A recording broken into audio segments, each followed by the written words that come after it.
Kalah telak di Pilgub Jatim, Luluk sebut ada praktik politik uang yang masif.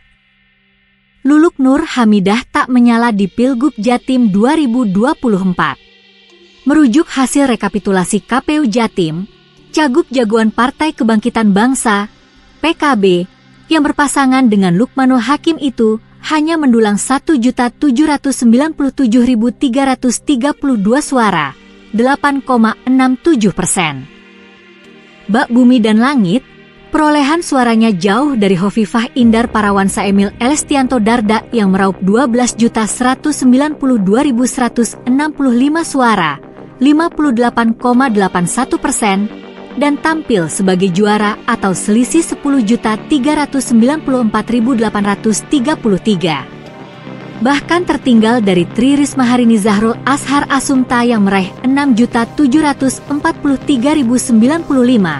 32,52%. Meski kalah, Luluk mengapresiasi seluruh pihak yang telah bekerja keras demi terselenggaranya Pilgub Jatim 2024. Dia berterima kasih kepada KPU, Bawaslu, serta seluruh jajaran penyelenggara yang telah menjalankan tugasnya.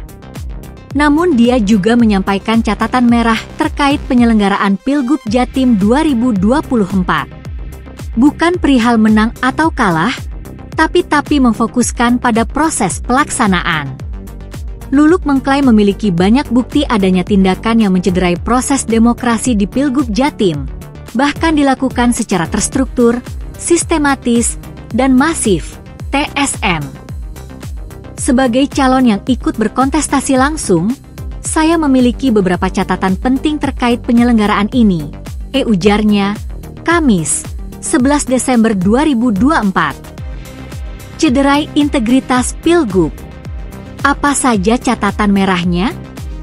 Luluk menyoroti sejumlah indikasi pelanggaran yang mencederai prinsip kejujuran dan keadilan dalam demokrasi.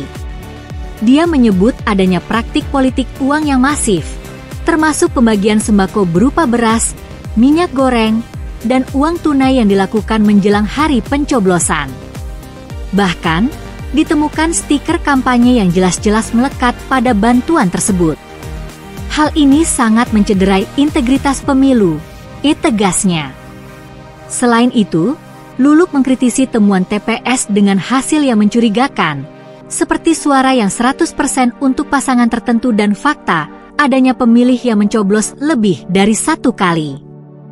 Praktik semacam ini tidak hanya merugikan saya sebagai calon, tetapi juga masyarakat luas yang menginginkan pemilu yang bersih dan adil, tambahnya. Menurut Luluk, kecurangan semacam ini tidak dapat dinormalisasi dan harus menjadi perhatian serius. Dia menekankan, meskipun hasil Pilgub Jatim bisa diterima sebagai bagian dari proses demokrasi, evaluasi mendalam terhadap penyelenggaraan tetap diperlukan. Jika prinsip kejujuran dan keadilan diabaikan, maka potensi kerugian akan dirasakan oleh semua pihak, ujarnya. Dia berharap agar klaim temuan pelanggaran itu menjadi catatan perbaikan di masa mendatang. Luluk meminta seluruh pihak untuk tidak membiarkan praktik semacam ini terus berulang. Normalisasi terhadap pelanggaran seperti ini hanya akan memperburuk kualitas demokrasi kita. Mari kita pastikan pemilu mendatang lebih jujur, adil, dan benar-benar menjadi suara rakyat. Kita tidak ingin demokrasi kita semakin terpuruk, apalagi tak berdaya, katanya. Dan ini momentum Presiden Prabowo untuk mengembalikan marwah demokrasi agar kembali bersinar. Saya yakin beliau juga tak menginginkan demokrasi dijalankan dengan mengabaikan etika dan integritas, sambungnya.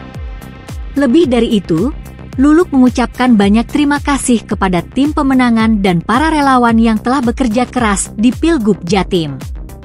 Terima kasih juga untuk semua pihak yang mendukung Luluk Lukman. Teruntuk para relawan yang ada di daerah kami mengucapkan banyak-banyak terima kasih, ucapnya.